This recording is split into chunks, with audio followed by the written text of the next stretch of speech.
Morning, ladies and gentlemen. It is February the 17th, and this is the Finance and Audit Committee of the High Speed Rail Board Authority. Welcome, and we will begin today's agenda momentarily. Mr. Secretary, please call the roll. Thank you, Mr. Chairman. Chair Richards. Here. Director Camacho. Here.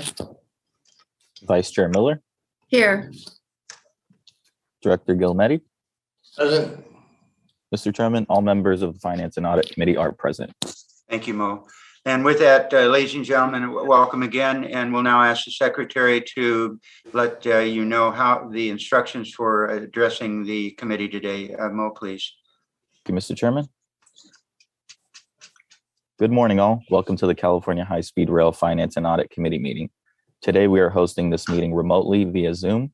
In a moment, we will begin to take public comment. First, we want to run through some important technical aspects of this meeting for offering public comment. If you are logged into this meeting via the Zoom application, please use the raise your hand feature, typically located at the bottom of your screen, so that I may call on you to provide your comment. If you're dialing in by phone, pressing #2 will raise your hand and put you into our queue. Speakers will be called in the order that their hand is raised. Once you've been in the queue and your name is called, in the web meeting, please click the prompt on your screen to allow your microphone to be unmuted. On the phone, we will call on you by the last 4 digits of your phone number. At that point, you'll hear a message that you are being unmuted. Once unmuted, it will be your turn to speak. Please slowly and clearly say and spell your first and last name, and if applicable, state the organization you represent. After your introduction, each speaker is allotted 2 minutes to provide their comment. I will interject at 1 minute and 45 seconds to provide a 15-second warning. Our court reporter is on the line to record these comments. If they need you to spell or repeat something, they may interject. I will notify you when your time is nearly up. At the end of your comment, we will disable your microphone. However, you are welcome to stay on the line to continue watching or listening to the meeting. If you do not wish to provide comment and simply want to watch the meeting, you can do so by logging on to hsr.ca.gov and looking for the link to our live stream. And just to repeat, if you'd wish to provide public comment, please utilize the raise your hand feature. Mr. Chairman, none of the attendees has motioned to raise their hand, and we have not had any new attendees join the meeting. Thank you, Mr. Ramadan. Then, ladies and gentlemen, we'll now move into our agenda for today's meeting. Apologies, Mr. Chairman. One of the attendees just raised their hand. Great. Apologies. Okay. First up for public comment, we have Blair Beekman. Blair Beekman. Mr. Beekman, good morning and welcome. Good morning. Thank you. Thank you very much for noticing my hand. I wanted to offer just a few quick words that I'm new to the process. I'm trying to learn as much as I can. Clarity is always a really important issue for the future of the CHSR program. I have concerns about the new Tri-Valley rail system that's being created in from Pleasanton out into Tracy area, and I'm wondering if that is kind of a redundant thing to do in comparison to how to really focus on. Do we need to consider how to move, say, BART into from Dublin into Tracy, or from Antioch into Sacramento? And I feel the Tri-Valley Railroad system may be a bit redundant in that process and makes for boundaries and difficulties. I'm not sure, I'm not positive, but just to mention it at this time, just to be, for yourselves to be aware of it. I hope it can be of help. And I'm really into the idea of how to create the CHR from Merced to Sacramento. Does it go through Tracy? Or does it go through the other way, through, say, the Turlock area?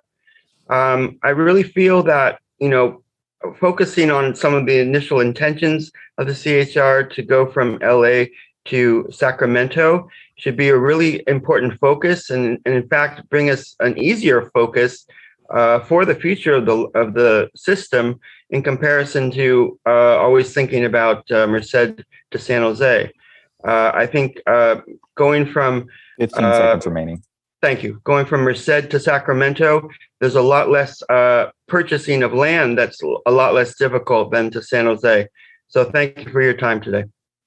Thank you, Mr. Beekman, and thank you for joining us. And you might check our website, and I think you'll find a lot of the answers to the questions you've asked, but please join us again next month.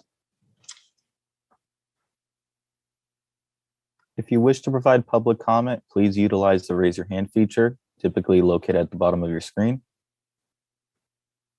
Mr. Chairman, none of the attendees have motion to raise their hand, and we have not had any new attendees join since the instructions were provided. Okay, great. Thank you.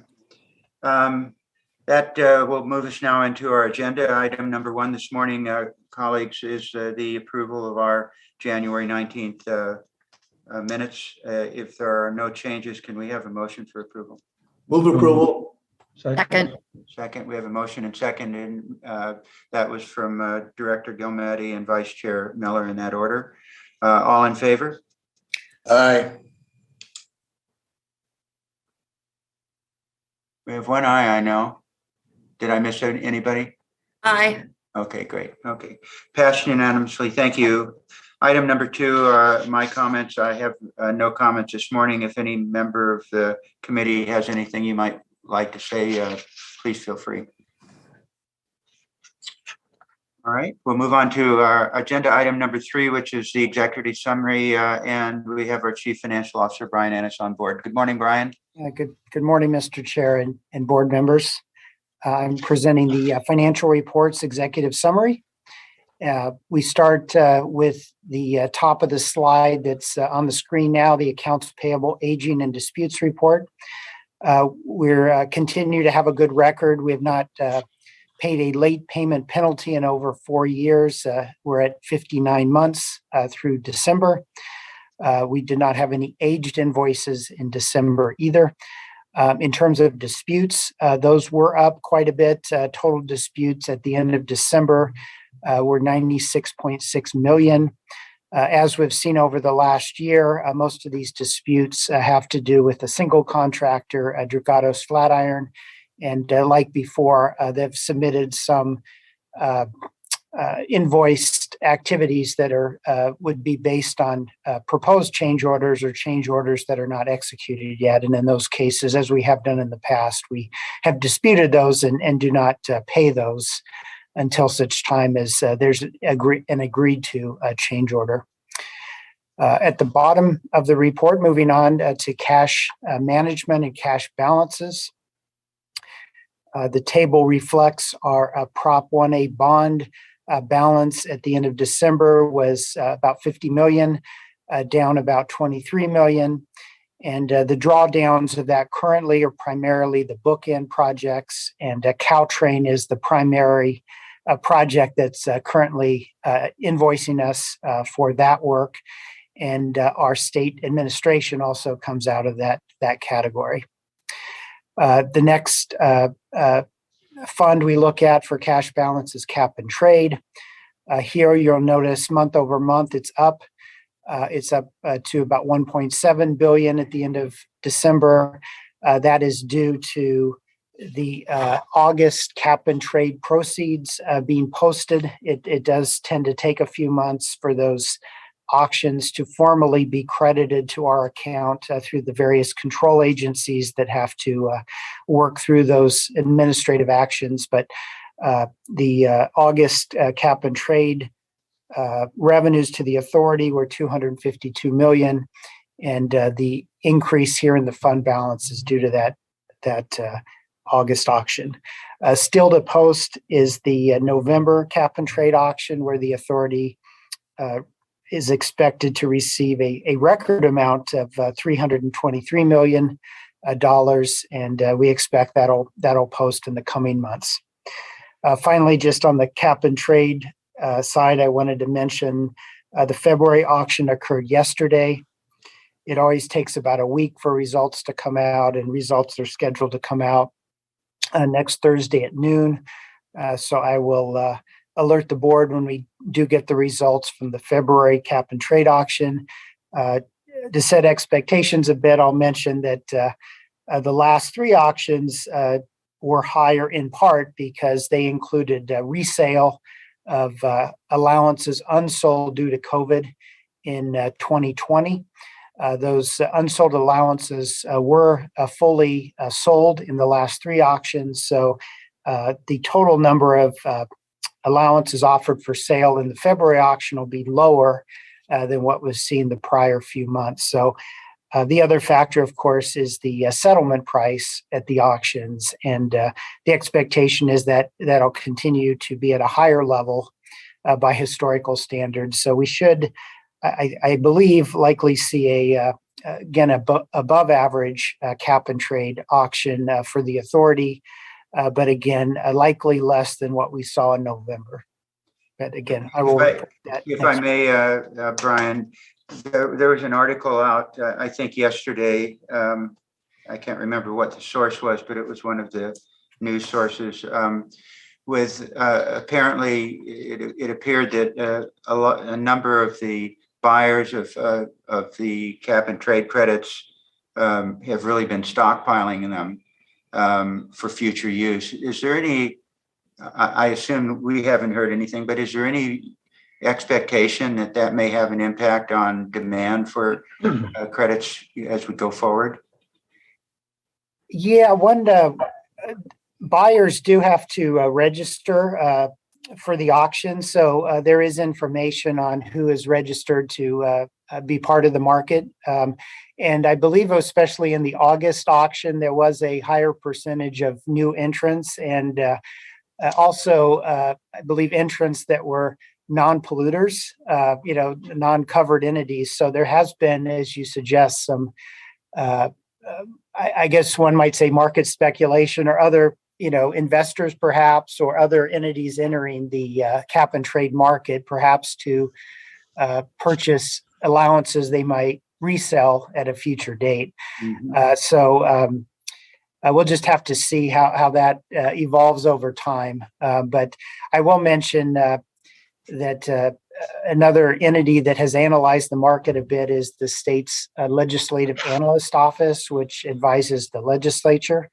And they did an analysis that suggested, in their view, the market was likely to stay robust for some time. And they were forecasting under a base case that the total auction revenue might be in the neighborhood of $4 billion for next year, for the 22-23 fiscal year.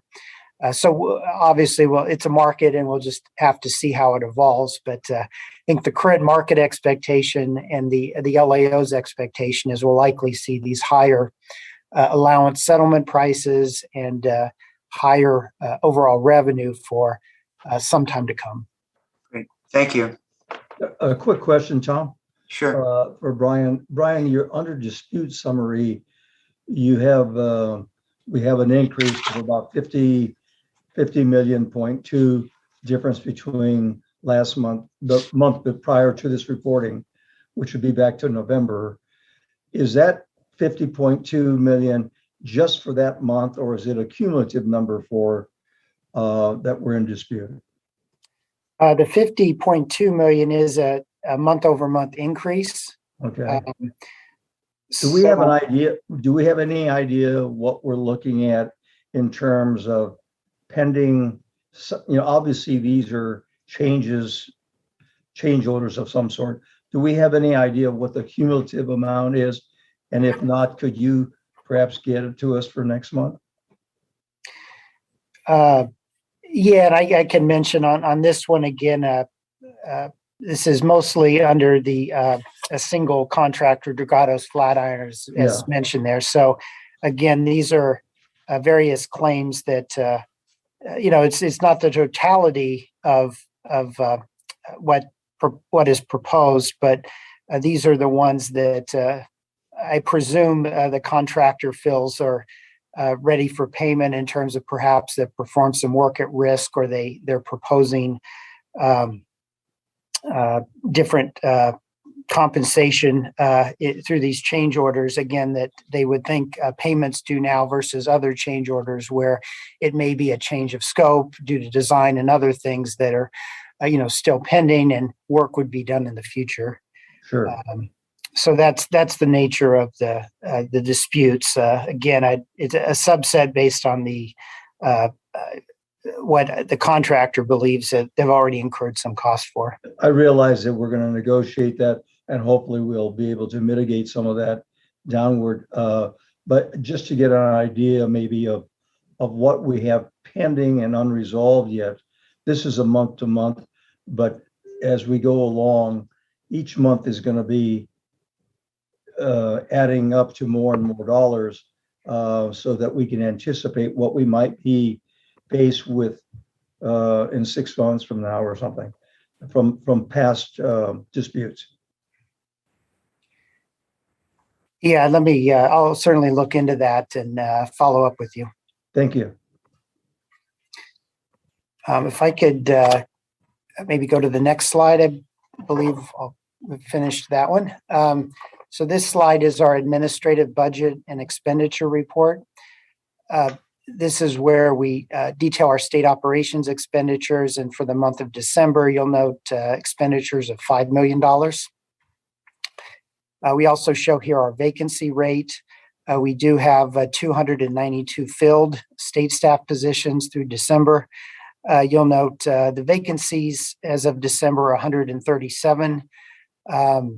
One interesting note here is, while that shows a net decrease, we did still make progress in terms of filling 8 vacant positions, but those were offset or more than offset by 7 separations. December tends to be a typical month for state staff to retire due to some pension formulas. So that's probably the reason we see a bit of a higher separation for December. And then 4 of the 8 positions that were filled through internal promotions or transfers. The next slide is another slide on staffing, but it also adds our rail delivery partner staffing, both in terms of authorized and filled positions. And over time, of course, we are transitioning from what we had a few years ago of a staffing that was primarily from the RDP and a lesser number of state staff to having more state staff than consultants. And so that tipping point's already been achieved. We do have more state staff than RDP staff currently, and that trend will continue as we further higher up on the state side. Next slide. Capital outlay summary. So for the month of December, our capital outlay expenditures in terms of invoicing was $90 million. In the middle of the page, we do break that down by construction package and design builder specifically. CP1 at $12.5 million, CP23 at $12 million, and CP4 at about $20 million. The chart below provides some additional breakdowns. For example, bookend projects, you'll note about $12 million of billed invoices, right-of-way third-party work for the month, about $17.8 million, et cetera. One thing that's different this month over last is, as we do have now December data, as we usually do, we do a mid-year forecast of expenditures based on the trends we've seen in the first half of the year. So the second column of numbers on the bottom chart is a fiscal year forecast. And so we have brought down our forecast of expenditures from $2.3 billion to $1.7 billion. And of course, we'll continue to track monthly to see where we end up at the end of the fiscal year. But again, this doesn't reduce the budget authority to spend, but it does project what we think our current year expenditures are trending toward based on the first 6 months. Brian, we're halfway through our fiscal year, and yet we've only spent 22.7% of our budget. Are we going to make that up, or did we budget wrong? Well, our forecast indicates we think we'll accelerate, but we're not make all of that up. So the change from the budget to the new forecast is about a $600 million reduction. So that's what's displayed in the bottom chart. But we do believe we'll see an uptick where the second half of the fiscal year will show higher expenditures than the first half. And Director Gilmelty, this has been really consistent over the years where we've had a budget. I'm not sure that I can remember any fiscal year where we actually achieved within some reasonable percentage what was originally forecast. Well, I guess my question, are we budgeting wrong? Yeah, that's. Well, I think there is a natural conservatism in the budgeting that, these are what we ask our contract managers to come in is the amount they think they might need. And, in some cases, there are some delays in implementing a new structure for construction, third-party issues, various issues that, you hear about in the construction updates. So I wouldn't call that conservative. I would call that overly optimistic. Well, a couple things. Again, we do hold folks to the budget. So, at an individual level. So I do think, folks are going to tend to come in at the higher level of what they think they can achieve. Again, we want it to be realistic, but at the, if you will, the high end of realistic to ensure that we do have enough resources to pay our invoices. I would just comment that it is also reflective of the fact that we're working through pre-construction issues that are holdovers from eons ago in the field, and that delays our ability to move more quickly in construction. That is why we have a keen focus on getting right-of-way done, getting the utilities relocated so we can get into full construction mode. And that's where we are progressing now. Okay. Any other questions? Go ahead, Brian. Thank you. Sure. If I could go to the next slide.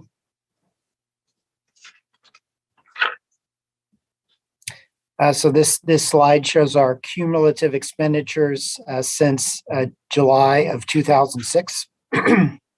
Note we're now exceeding $9 billion.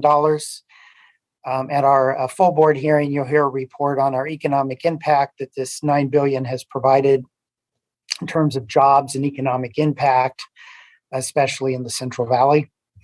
The bottom chart is our ARA match. And as has previously been reported on January 5th, we did receive notification from the Federal Railroad Administration that our grant match was fully approved. But as this report only covers through December 31st, that's not yet in the table here, but next month you will see that updated in the table itself. Next slide, please. Our contracts and expenditures report. Our value of total contracts fell a bit month over month from $8,614,000 to $8,592,000. Interestingly, usually we go up a tad, so I did check to see why we're going down here, and most of the decrease is due to completion of the San Mateo grade separation.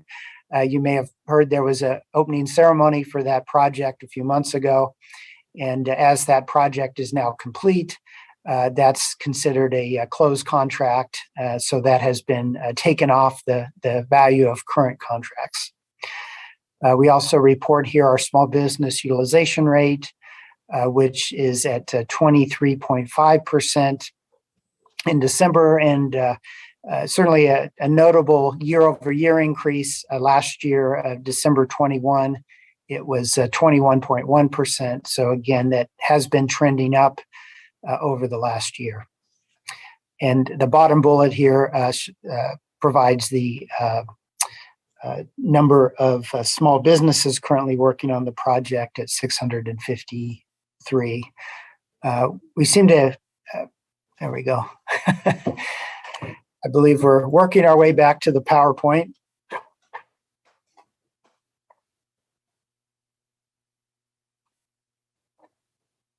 Next slide, please. So this is our contingency reporting, and I think the key information here is on the top chart under each CP. There's a CP balance column where you'll see, for example, the CP1 balance at $924 million, CP23 balance $701 million, CP4 balance at $154 million.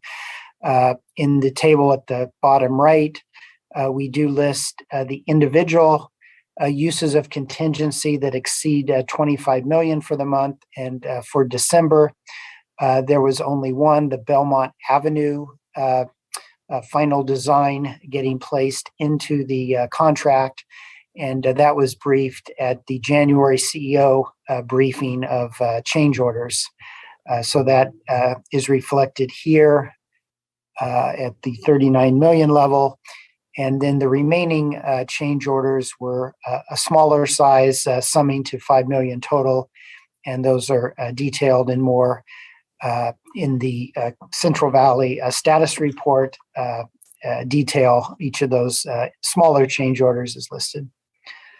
Could I go to the last slide, please? This is our preliminary look at January data. In other words, what we'll be reporting in detail next month at the FNA. You'll note here quite a substantial increase in the expenditures for capital in the month of January.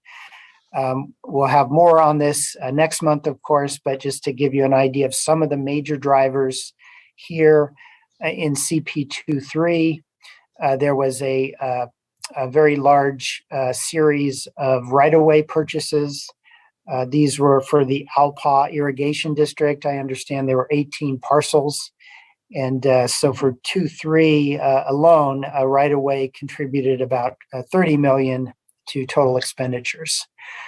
You'll note here CP1 is also very high for the DB side. In addition to regular work, that also reflects a first payment related to a time impact change order. About 41 million of this 84 is related to that for some of the equipment standby and escalation that was built in to that agreed to change order. That is on today's agenda as well for the full board under the CEO report. So there will be more discussion of that at the full board. In terms of the data below, again, nothing really to update on administrative position or ARA. That's fairly, looks status quo month over month. And that, Mr. Chair, completes the financial report. Thank you, Mr. Ennis. Any questions or comments from members of the committee? All right, well, thank you, Brian. And seeing none, we will now move on to section 10, our Central Valley update. Our status report is Mr. Horgan with us today? Yes, I am. Yeah, okay. Well, good morning, Daniel. Good morning. Good morning, Chair Richards and FNA committee members. This morning, I'm going to work through the Central Valley status report for December. I have highlighted areas in the report I'm going to specifically talk to so that you can follow along easier. So, contractors' expenditures for December of 44.6 million.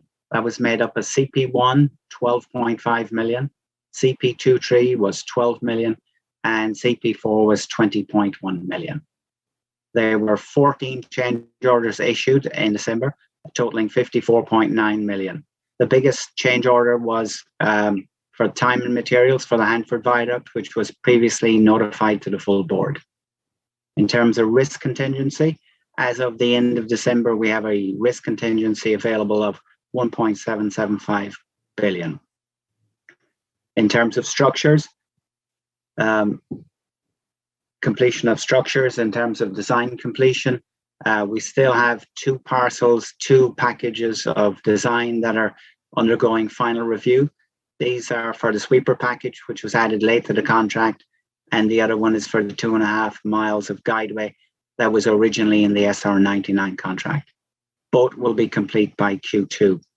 CP23, 1 more design approval was achieved in December. That was for the Alpa Ponds area. So we have 2 more design approvals required on CP23. One is for Dutch John Cut and the other is for Cold Slough. Both are expected to be approved by Q2 of this year. All packages are fully approved for CP4. In terms of third-party design approvals, we have 81% of all third-party designs approved, which is 583 approvals. Next slide, please. Okay, in terms of construction workers, December was down to 766. This was primarily due to the holiday season. It's already preliminary January figures have already indicated that we're well into the 800s. So we expect the construction workforce to gradually pick up in February, March, and April. In terms of construction project progress, we've got approximately 70% of all structures in construction are complete. Similarly, with the guideway, we've got approximately 70% of all the guideway either complete or in construction. So that's 86 miles out of the 119 miles of guideway. In terms of utilities, there were 14 more utilities relocated in December. So there's 41% of all utilities relocated, and there are 22% in progress. And we've got 6% approved to start. There's also 31% which haven't started. So so what I mean by not started. So to begin a utility relocation, there's a sequence of activities that need to be completed. These activities include environmental clearance, executed third-party agreements, design approval, construction work plans, pre-construction walkthroughs, land acquisition, and/or land conveyances. Daniel, in terms of, yes. Yes, I have a question. On the utilities relocations that are not started, that's a large number, 31%. Is that going to hold up the contractors? We are focusing a lot of attention on this area. And a lot of these utilities, Jim, are in the Fresno urban area. So this year we're planning to relocate over 200 utilities in the Fresno area. So we are focusing a lot of attention. We've got a third-party task force as well, focusing on how we can expedite the relocation of third parties. There are some significant challenges here with utility companies and railroads and irrigation districts, but we are putting a huge amount of effort into focusing. No, I appreciate that, but are you really telling me this may hold up the contractors on construction? Not based on the present schedules, no. We shouldn't see any delays. Thank you. Daniel, you're welcome. Daniel, you referred to these changes or these, I guess, the holdups that are occurring, but that was back in December. We're in February now. What have you done between December and February to mitigate those problems? Okay, so we'll take CP1, for example. So CP1 is where we have approximately half of these utilities are on the CP1 contract. So we've set up partnering sessions with the contractor TPZP. We've integrated the owner's team with the contractor's team to look at ways of how we can work better and how we can process design approvals quicker, get environmental approvals, and basically get the construction quicker. So originally, we were anticipating maybe 150 utility relocations for CP1. Now we're anticipating 237 utility relocations to be completed this year. Okay, so that's a projection for this year. But what have you done from January into February to mitigate those measures? Okay, so we've set up a third-party task force. So anytime we have a hold up with getting a third party approval or a utility company, we have an escalation ladder. So if we need to, we're escalating things up to director level and then to Brian Kelly to intervene with PG&E or AT&T if we need to expedite approvals. Yeah. Now, Mr. Chairman, this is the problem that we've had for, ever since I've been on the board, is that we're getting information that is 2 months old, and there's been some measurement of progress in the 2 months that we are behind in terms of reporting. And it just seems to me it's difficult for us we get surprised with a problem or an accomplishment, but it's 2 months old. And I guess It just seems to me our either our project controls or our cost controls should be able to pick up this information in a more timely fashion. And I hope the new PDS contract accounts for all of that when in fact we're looking at putting that out to bid.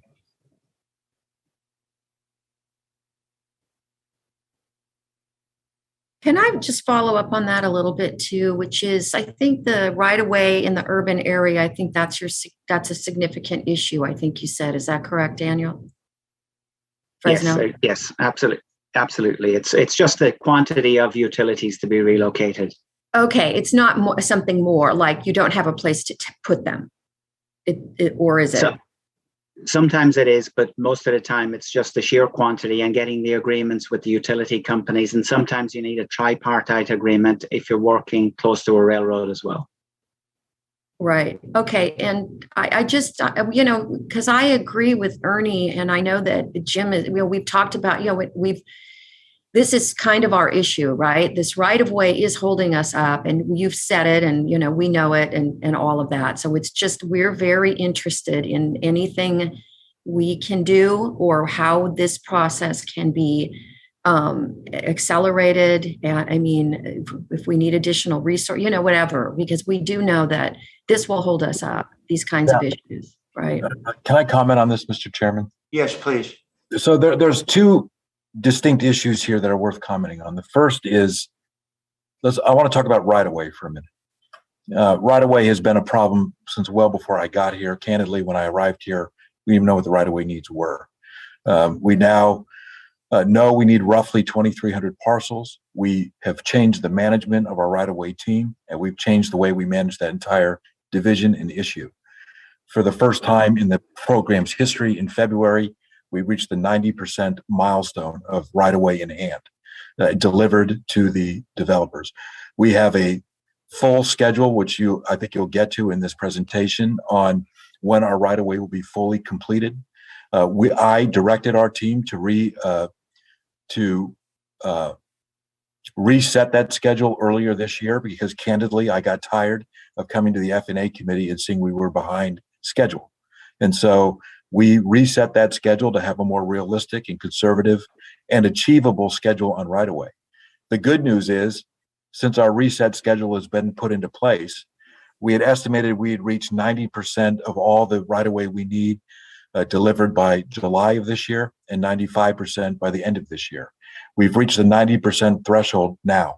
So we're 6 months ahead of that revised schedule on the right-of-way based on how we're operating the right-of-way program today. We will beat the 95% by the end of the year as well. So right-of-way specifically for the structures and the guideway that we have is, for the first time in the program's history, less of an issue. It is we have it under control, and we are making significant progress on it. Some of the right-of-way issues that we still have to work through are, as Daniel suggested, where we have third-party agreements that we need to execute for utility relocations, or especially those that affect another party like an irrigation district or a railroad. There are several reviews that have to go through to make sure it's all done correctly for all parties. And in that instance, sometimes you may need a sliver here or a sliver there to make sure we can execute those things. And that is where what I've instituted since, I think it was December, after going down there, we put into place now executed third-party agreement teams that we are now working with the third parties, and we have individuals assigned to specific third parties to work those relationships, to make sure we understand what the issues are, that we're doing some over-the-shoulder concurrent review instead of sequential review on some of these issues so we can expedite the agreements. As Daniel indicated, we've come up with a goal this year to get 230 utilities moved in the CP1 segment alone this year, where the primary issues on third-party issues tied to utility and railroads are in CP1. That is where the bulk of them are, because it's the urban stretch in and throughout urban Fresno, where we have an AT&T line that we have to move almost the entire stretch of the right-of-way. And that affects other utilities and other providers. So that is where the focus is. That's what we put into place. I expect that we'll be picking up the pace on the approval of those third parties, and we are monitoring and reviewing it. To answer Jim's question earlier, the objective of putting these into place is so we don't have further delay, because delay has killed us. But we're executing things to both move right away that we're having good success on, and we've just started putting into place the targeted third party teams to make sure we are moving through these issues in a more expeditious way. And that's what we have in place right now. And I'm happy to report, I candidly, to Ernie's point on the 2-month thing, the way we report to you guys that 2-month lag, I also dislike it, because I'd rather tell you the truth about the right of way. I don't have 2,041 parcels done. I have 2,070 parcels done.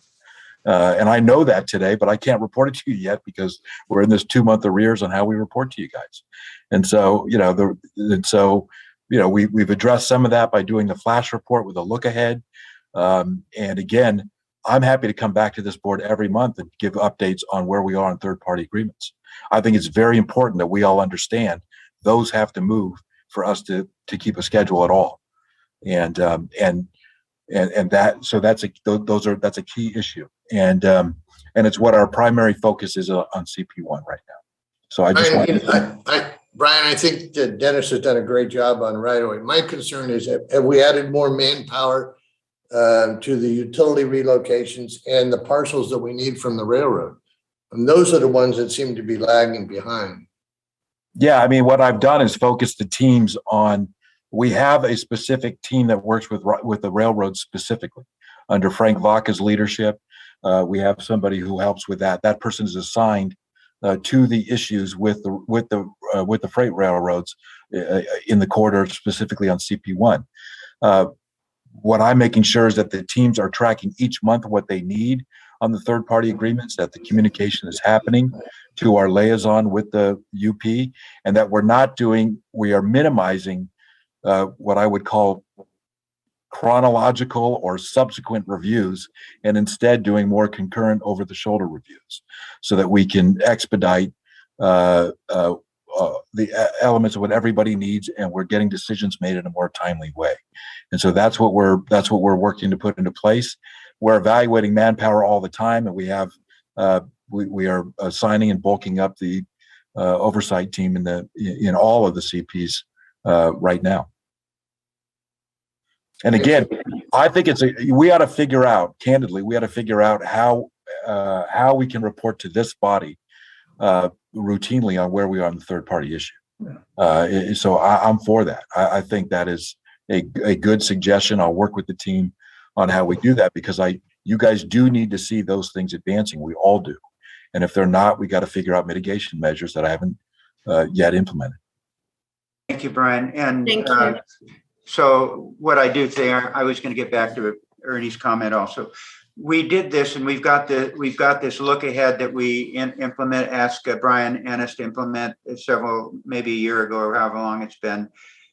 I'm sensitive to there's more detailed work on the financial side of things to basically project on what we're dealing with on the update report that Daniel handles. Much of this is just it would seem to me, and if it's overly simplified, I don't mean it to be, but it's basically the number of workers. It's recorded somewhere.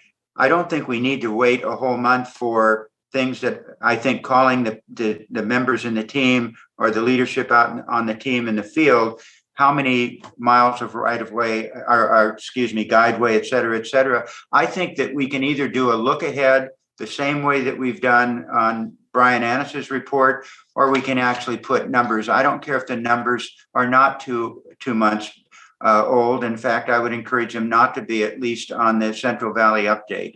So Daniel, if you would look into that, I think we can do something like that, because these are basically, have we added 2 more miles? Have we added 1 more structure, or whatever it is? And it would seem to me those kinds of records have got to be there and available on a daily basis. So if we could look into doing that and see what you can cobble together for next month, and let let our CEO know, and let Brian Annis know, so we know what we might be able to look forward to next month and incorporate it into our monthly meetings from this point forward. Yeah, I can do that. Okay, great. Ernie? If I could just make one more comment on this point. Remember too that we are, as I've indicated to the board in a construction update I provided in last May and again in November, right, there are scope issues that we are finalizing, putting into these contracts so that we can get all of the scopes settled on 1 and 2, 3. 4 is in a different place, and you might recall that last month, CP4 was the first place we started to talk to the board, and you'll see it in Daniel's presentation here, using that earned value metric to show you where we're advancing. I think that is the cleanest way to report where we are on a contract that covers both scope and schedule and budget. And we are working to get to 2, 3, and 1 to that place. But we have to finalize all the scope issues, which we are working on daily. It's why I keep reporting to you certain change orders that are part of getting all that scope in. And ultimately, we'll be presenting to the board that kind of report on each of these CPs. And we're working hard to get there. And so, yeah, some of the things on 1 and 2, 3 still have to settle, which I've indicated to this board before and will again. But ultimately, that's what we'd like to get to. I've said before, the structures, the guideways, that is sort of a proxy, if you will, for the fact we don't have an earned value matrix thing that we're yet reporting on 1, 2, 3, because we're still finalizing some of those issues. So I just say that I think we all want to get to the same place, and we're working hard to be able to finalize all those issues so 1 and 2, 3 can be reported like 4 is. Okay. Thanks, Brian. Go ahead, Daniel. Okay. Right.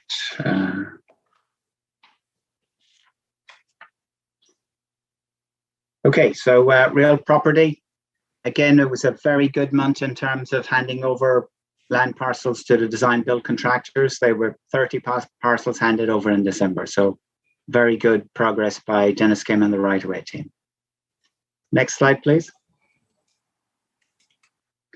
Okay, in terms of environmental clearance, obviously in today's CEO report, Brian will be giving an update on the San Jose to Merced.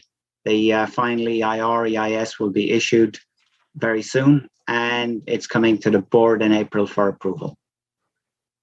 Next slide, please. Okay, this shows the histogram of the contractor's expenditure. It shows that December was better than November, and November was better than October. So January is going to be better as well, and hopefully we will continue this trend. Next slide, please.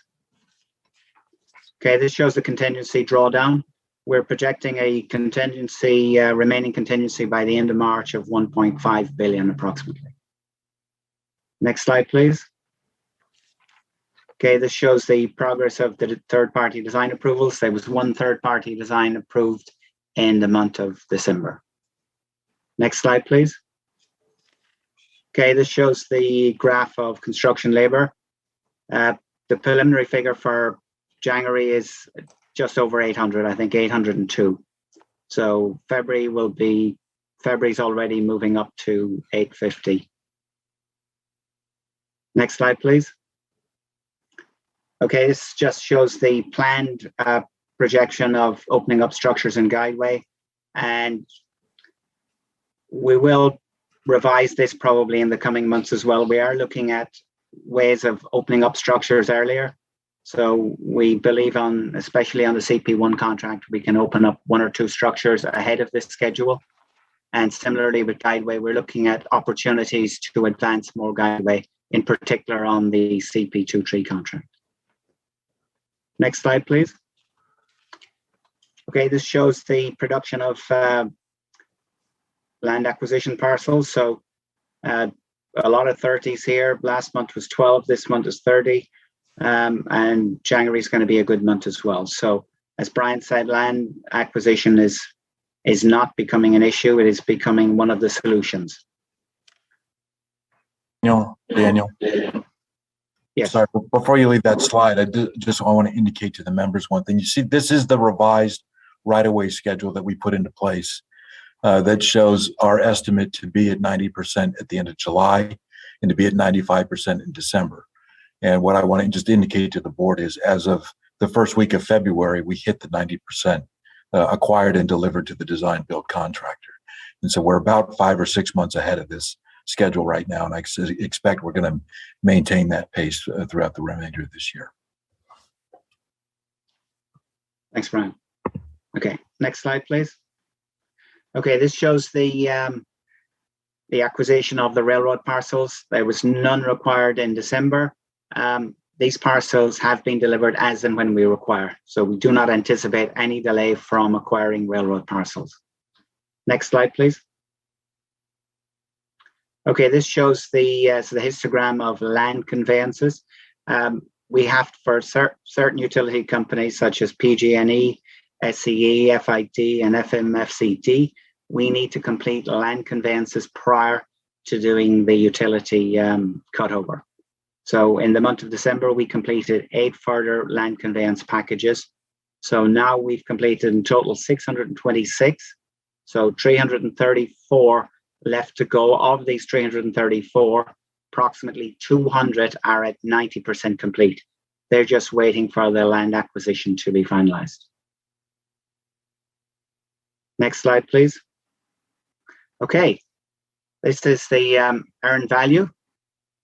So just a reminder of what each one of the lines, the solid line is actual earned value.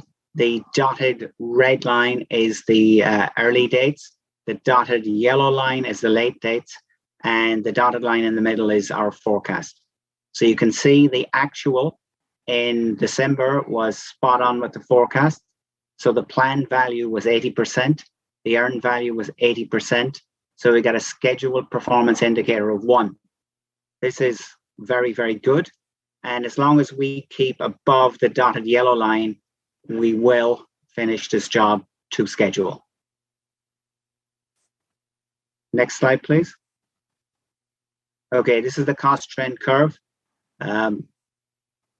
So we're at the moment estimating an estimated completion of 679 million.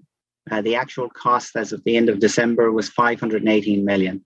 So we are at the moment, our cost expenditure is on forecast, so it's on plan. And we anticipate this trend will continue. Any questions? I think that's the final slide.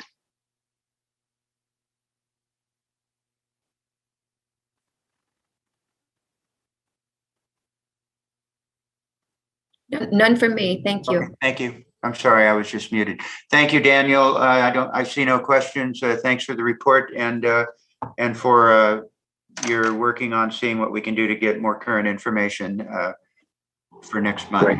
So thank you all very much. That does complete our agenda. Do any of the members have anything that you'd like to add to today's meeting? Okay, all right, thank you. Then, ladies and gentlemen, the Finance and Audit Committee meeting for February is completed. Meeting's adjourned. Please join us at 11 o'clock for the Authorities Board meeting for this month. Good day, and good, again, thank you for joining us. Bye. Thank you. Thank you.